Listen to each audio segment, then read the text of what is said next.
Salut à tous, c'est Hugo Mouton. On se retrouve aujourd'hui pour une nouvelle vidéo, sur la review de la saison 2021. Alors la saison 2021 ça aurait été une superbe saison, mais d'abord je vais vous parler un peu de l'avancée de la chaîne. Je vais vous faire une petite review de tout ça et je vais un peu parler pendant un petit instant. Ce sera à mon avis notre petit rendez-vous chaque année.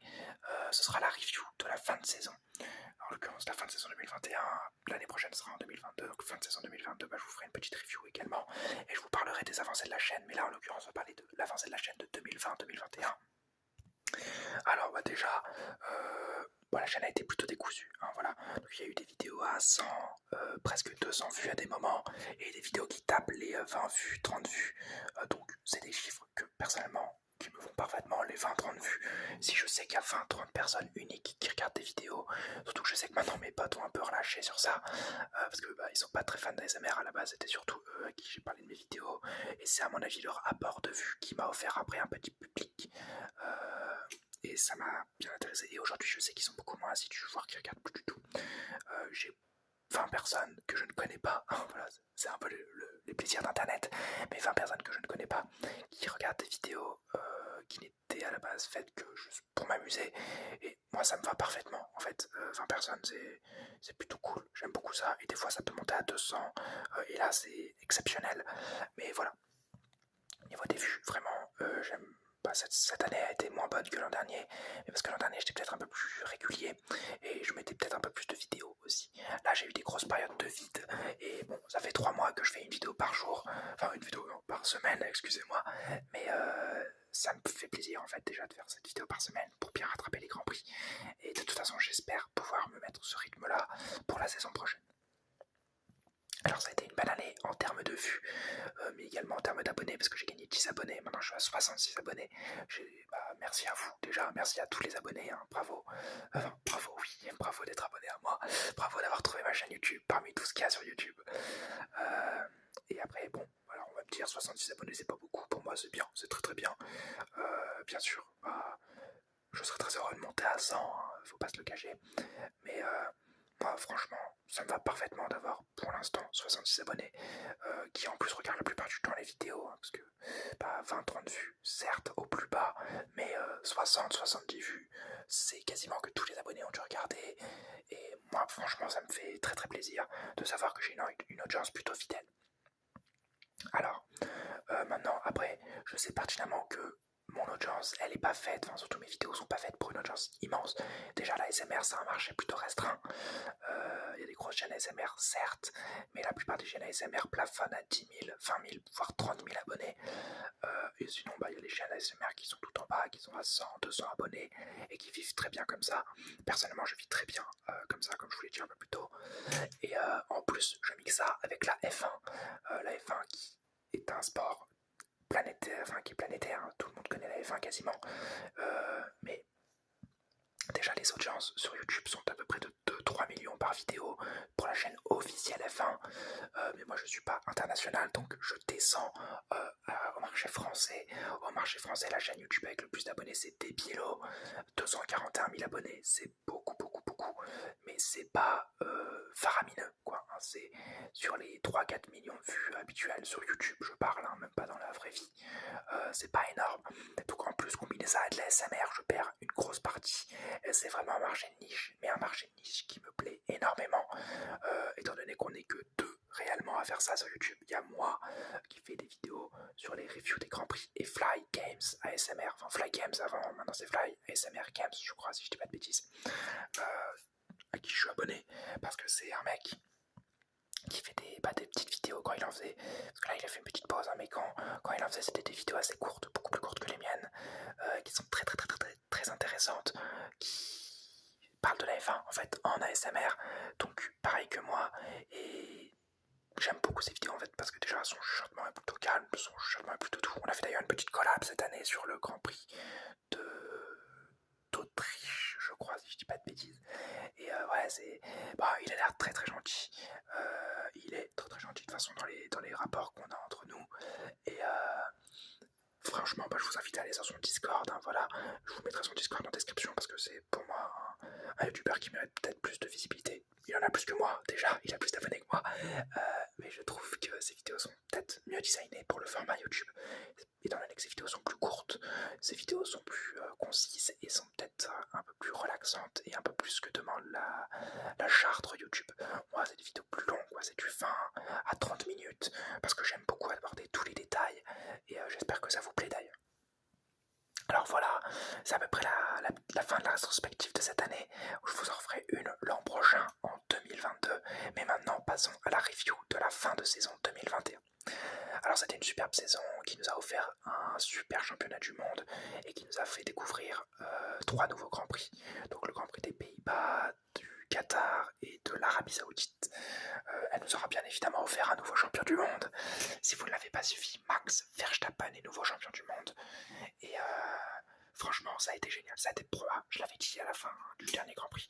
C'est la plus belle saison que j'ai suivie en F1. En même temps, j'ai suivi que la fin de saison 2018, la saison entière 2019, c'était ma première vraie saison, et la saison 2020.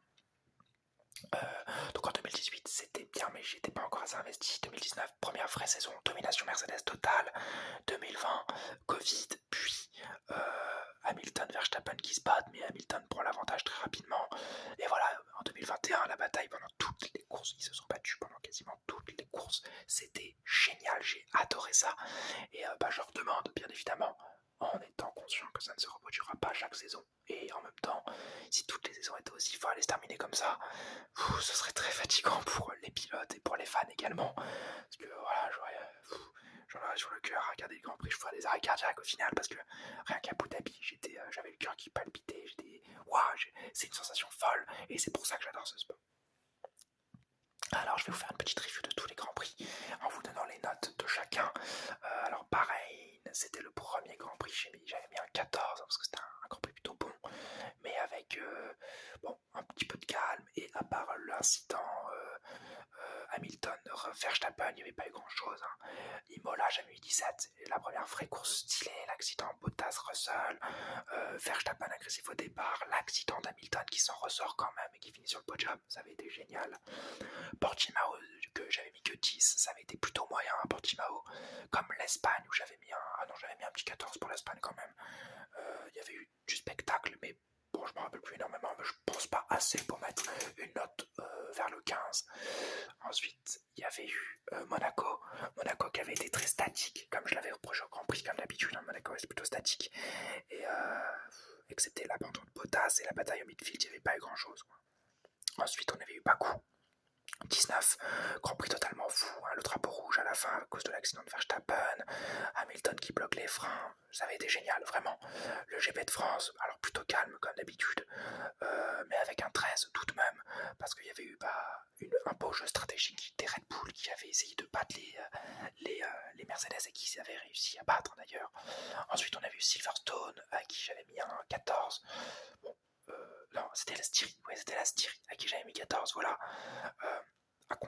Ça avait été bien, comme l'Autriche, le week-end d'après, un nouveau 14, pas mal aussi, un très bon Grand Prix.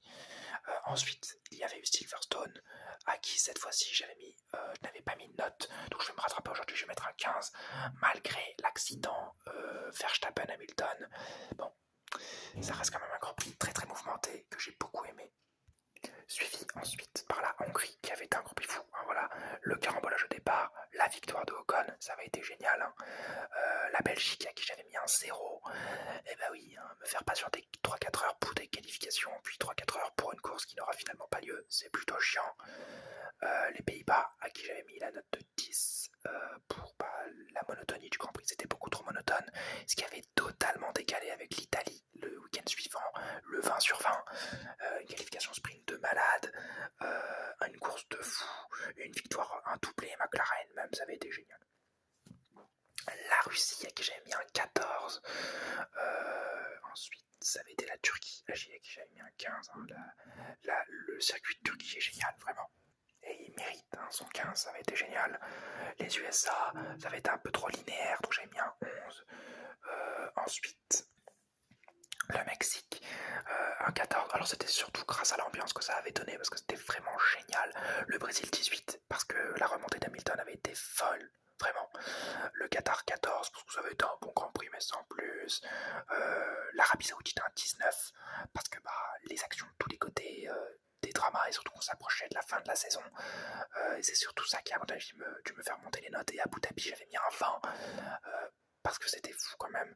Bon, aujourd'hui, si je devais revoir ma note, je mettrais plutôt un 15, parce que ça méritait pas un 20, ce Grand Prix, il était monotone. Et à part l'attaque Verstappen derrière Hamilton, c'était pas génial. Donc en tout, on aura eu 22 Grands Prix, et pour une moyenne totale de 14,36 pour tous les Grands Prix. Donc c'est plutôt bon, hein, c'est plutôt pas mal. Après, j'ai pas de référentiel, l'an dernier j'avais pas fait ça. Mais quand même, je trouve que ça aura été une plutôt bonne saison. La meilleure saison pour l'instant pour moi, que j'ai vue de mes propres yeux. Et j'espère qu'elle vous aura plu, à vous aussi cette saison. Dites-moi ça en commentaire. Ensuite, on va parler des pilotes. Verstappen, enfin là je vais vous donner donc les pronostics que j'avais fait en début de saison. Donc j'avais dit que Verstappen serait premier, que Hamilton serait deuxième, Perez troisième, Bottas quatrième, Leclerc cinquième, Ricciardo sixième, Norris septième, Sainz huitième, Alonso neuvième, Gasly dixième, Ocon onzième, Vettel douzième, Tsunoda 13e, Stroll 14e, Kimi Raikkonen 15e, Giovinazzi 16e, Russell 17e, Latifi 18e, Mazepin 19e et Schumacher 20e. La réalité est tout autre. Bon, alors j'avais raison sur Verstappen Hamilton, je sentais le petit duel comme ça arriver et je suis très content d'avoir eu raison. Pour les pilotes numéro 2 des deux teams principaux, j'avais mal vu. Je pensais que Perez allait être plus incisif et peut-être moins brouillon que Bottas. J'ai eu tort. Ensuite, sur la bataille du midfield top, donc avec Sainz, Norris, Leclerc et Ricciardo, j'avais parié ça, et de toute façon c'était plutôt prévisible à voir, hein. Mais je l'avais pas mis dans le bon ordre. Je pensais vraiment que Sainz allait rater sa saison, ou alors être moins bon que Leclerc, ce qui au final ne s'est pas fait, puisque c'est Sainz qui a été meilleur que Leclerc. Je pensais que Ricciardo serait meilleur que Norris, également trompé. Voilà, donc en effet, ce qui s'est passé, c'est Sainz qui est 5e, Norris 6e, Leclerc 7e et Ricciardo 8e. Donc voilà, toutes les positions un peu inversées. Sur le midfield pur, j'avais dit Alonso 9e, Gasly 10e, Ocon 11e, Vettel 12e, Tsunoda 13e et Stroll 14e. Donc c'était la bataille entre les Alpine, les AlphaTauri et les Aston Martins. Au final, j'avais plutôt raison. Alors j'ai échangé Gasly et Alonso. Je pensais vraiment qu'Alonso allait faire une meilleure saison que Gasly. Et je pensais que Gasly aurait du mal avec sa monoplace. Au final, il a été un exemple de régularité. Et il aurait même pu être plus proche de Ricciardo que de Alonso. Donc franchement, Gasly m'a fait mentir. J'avais eu raison sur Ocon, Vettel. Voilà, c'est tout. C'était déjà pas mal. Et voilà, je voyais donc les Aston Martin un peu plus bas que les Alpine. Et sur le Tsunoda, Stroll, je me suis échangé. Je pensais que Tsunoda aurait peut-être plus de réussite que Stroll, mais Tsunoda a eu beaucoup d'accidents ou de petites erreurs qui lui font baisser sa note au final. Et enfin, le bordel de fin de classement, j'avais dit Kimi, Giovinazzi, Russell, Latifi, Mazepin, Schumacher. Ça aura été Russell, Raikkonen, Latifi, Giovinazzi, Schumacher, Kubica et Mazepin. Alors l'enseignement qu'on doit retenir de tout ça, c'est que c'est très triste pour Mazepin sur un championnat qui est normalement composé de 20 pilotes. Il finit 21e, parce que même Kubica l'a battu. Donc c'était un peu dommage. Mais après voilà, j'aurais pas pu prévoir que les Williams allaient faire un podium en Belgique, ce qui allait leur donner littéralement, en tout cas pour Russell, ce qui allait lui donner une place en haut du en haut du bas de classement, quoi. Donc voilà, franchement j'ai été feinté, et encore une fois, comme l'an dernier, mes paris ne se révèlent pas tout à fait exacts en même temps. C'est ça qui fait la beauté du sport.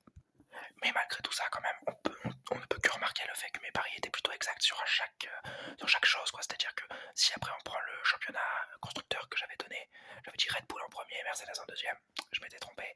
Mais en même temps, c'était en fonction des résultats. Si Verstappen était champion du monde, que Perez était troisième, c'était obligatoire que Red Bull serait premier du championnat. Mathématiquement, ce serait obligatoire. Donc, comme je me suis trompé sur ce pari, je perds aussi le constructeur. Ensuite, j'avais été pessimiste. J'avais dit que McLaren finirait devant Ferrari. Une fois encore, à cause du classement que j'avais donné. Au final, ça n'a pas été ça. Ça a été l'inverse. Et j'en suis très content, étant donné que je suis un fan de Ferrari. Et ensuite, Alpine, j'avais bien vu, parce que j'avais dit qu'ils seraient 5e au constructeur. J'avais par contre inversé Aston Martin et AlphaTauri. Je pensais que Aston Martin serait peut-être un meilleur rebond. Ça ne l'a pas été, personnellement je préfère AlphaTauri à Aston Martin, donc j'en suis très content. Et pareil pour la fin de Millfield, je voyais Alfa Romeo 7ème, non je les voyais 8ème, pardon, oui, c'est AlphaTauri 8ème, AlphaTauri, pardon, excusez-moi, AlphaTauri 7ème, Alfa Romeo 8ème, Williams 9ème et Haas 10ème. Et bah au final ça aura été Williams qui aura été 8ème, Alfa Romeo qui aura été 9ème et Haas par contre qui restera bien 10ème avec 0 points. Ça se prévoyait bien évidemment, mais voilà. Comme j'ai dit un peu plus tôt, le coup d'éclat des Williams n'a pas été ne pouvait pas être prévoyable. On ne pouvait pas le prévoir. Et bien voilà pour les sortes de petits paris que j'avais fait en début de saison.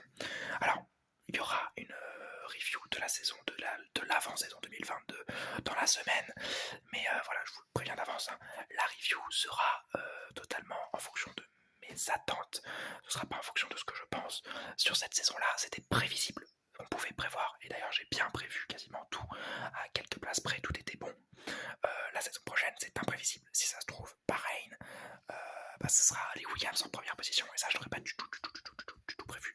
Donc ça me donnera une vidéo de Paris qui sera très rigolote en 2022, étant donné que elle pourra être fausse en quasiment tout, quoi, tellement elle est imprévisible. Et enfin, nous allons faire des petits enseignements de cette saison. Alors on va commencer par le bas de classement. Mon pari était raté pour Schumacher, Mazepin. Voilà, je vous l'avais dit en début de saison, je pensais vraiment que Mazepin allait être meilleur que Schumacher, allait prendre plus la mesure de la monoplace. Eh bien non, pas du tout. C'est Schumacher qui aura totalement dominé, comme quoi je ne suis pas très clairvoyant au niveau de ça. Les Williams ont été une très bonne surprise cette saison, j'ai adoré les voir aux avant-postes, tandis que les Aston Martins et les Alfa Romeo ont été mes plus grosses déceptions.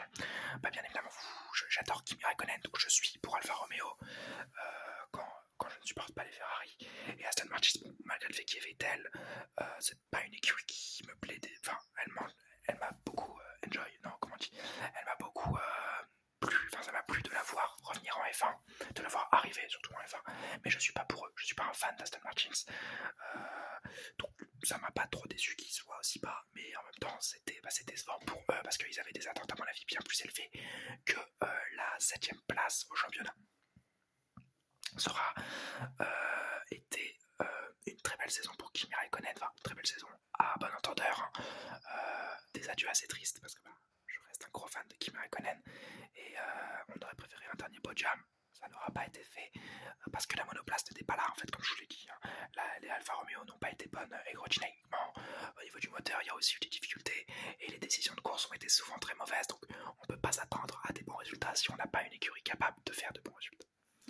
Tsunoda et les promesses, alors je suis très content qu'il ait été re-signé, j'aime beaucoup Tsunoda, c'est un pilote que je lui trouve un côté attachant, c'est un peu, je vais faire un petit parallèle, mais j'ai l'impression que c'est un Giovinazzi qui a un peu plus de gueule, qui parle un peu plus et qui a peut-être un peu plus de talent, donc c'est pour ça que je l'aime beaucoup, et donc il y a des promesses et il y a aussi beaucoup de déceptions sur cette saison parce qu'on s'attendait à peut-être un peu plus de sa part, c'est-à-dire arrêter les accidents comme ça.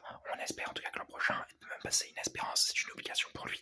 L'an prochain, il devra arrêter tous ces petits accidents et toutes ces petites sorties de route ou ces insultes à la radio par exemple. Ensuite, Pérez, le pari bizarre mais réussi, c'était la première fois que Red Bull sortait de leur zone de confort comme ça, et ça a plutôt bien marché finalement. Je suis plutôt content pour eux, en tout cas, ils n'ont pas le titre champion, enfin ils n'ont pas le titre constructeur, mais ils ont le titre pilote, un peu grâce à Pérez dans la dernière course, donc vraiment bravo à lui, et on espère que l'an prochain il réussira bien pour lui, et si on est français, bien évidemment, on espère qu'il réussira un peu moins bien pour que Pierre Gasly soit promu en équipe première Red Bull, mais bon, après j'ai un avis plutôt tranché là-dessus, je suis plutôt pour que Pierre quitte la filière Red Bull, mais bon. Le duo Ferrari, Leclerc et Sainz, une victoire ibérique. Et oui, c'est Sainz qui aura remporté ce championnat à l'intérieur de Ferrari. Je ne m'y attendais pas du tout. J'adore Carlos Sainz, je préfère Charles Leclerc bien évidemment. Mais pour moi c'est très plaisant et j'ai très hâte de voir la saison prochaine entre les deux. J'espère que ce sera génial et je sais que ce sera génial. Ensuite, Ricciardo et la déception. Et bien effectivement, on s'attendait à beaucoup plus du pilote australien, on s'attendait à qu'il prenne plus la mesure de sa monoplace, qu'il vienne rapidement challenger Lando Norris. Et beaucoup d'arrêts en Q1 en fait, des accidents, des problèmes moteurs aussi, de la poisse pour Ricciardo. Mais voilà, très déçu. J'aurais préféré qu'il fasse beaucoup mieux cette saison et j'espère qu'il prendra la mesure de la monoplace la saison prochaine et qu'il la prendra rapidement cette mesure et pas qu'il ait à tout rapprendre encore une fois parce que sinon ça compromettrait grandement ses chances de titre pilote parce que l'an prochain les cartes seront rebattues et au-delà de ça de rester chez McLaren parce que McLaren veut des vainqueurs et ils veulent pas des pilotes qui jouent le midfield avec une voiture qui est censée jouer des podiums.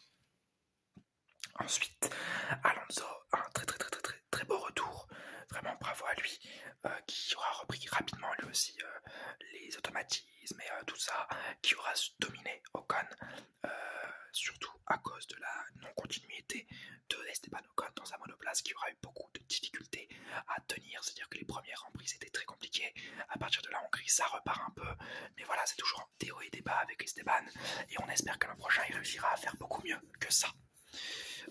Ce qui décolle totalement avec le pilote français Gasly qui lui a été en continuité pendant toute la saison, à part à Bahreïn, première course où il se fait sortir par Mazepin, et en Italie où la course de sprint lui ruine sa course. C'était très souvent des problèmes sur la voiture et c'était pas des problèmes de lui que venaient les accidents ou ces choses-là. Donc il a été très régulier et on ne peut que le féliciter de cette saison très réussie pour lui. C'est son plus gros total de points si je dis pas de bêtises.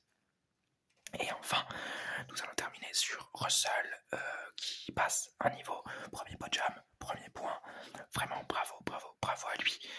Il aura porté cette écurie Williams avec Latifi derrière lui qui n'aura pas été déméritant, il ne faut pas se le cacher. Et enfin Norris, la confirmation, on savait qu'il était bon, mais on ne savait pas qu'il était aussi bon en fait. Moi en tout cas, je ne pensais pas qu'il était aussi bon et je suis tout à fait content de ce résultat de la part de Lando Norris et je ne peux que lui souhaiter le meilleur avec McLaren la saison prochaine en espérant qu'il puisse jouer plus de fois les podiums et peut-être même qu'il puisse titiller les Ferrari pour le titre. Ce serait un scénario magnifique. Enfin, nous allons terminer sur mes remerciements. Je vais vous remercier de suivre ma chaîne YouTube, de m'avoir fait gagner des abonnés, de continuer à regarder les vidéos, comme ce que j'ai dit en début de vidéo, vraiment merci de regarder ces vidéos, même 20 vues, 30 vues, je suis trop content de voir que j'ai 20, 30 vues à chaque vidéo, parce que j'imagine que je dois vous détendre un minimum, je suis hyper content de faire ce genre de vidéo.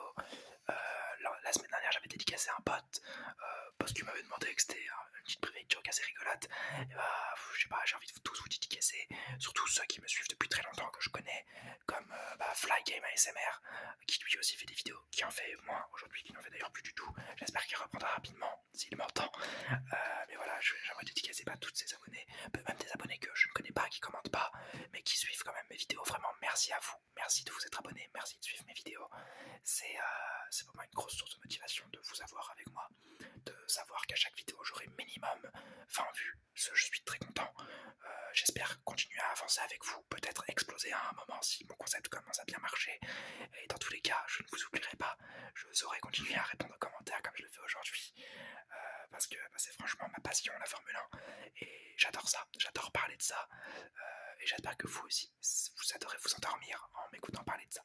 Eh bien, merci à vous, merci d'avoir écouté cette longue vidéo de 23 minutes. J'espère qu'elle vous aura plu. Si c'est le cas, le petit like. Si vous avez des idées de vidéos, les petits commentaires. Et si vous m'aimez bien, le petit abonnement. N'oubliez pas, Forza Ferrari et merci à tous.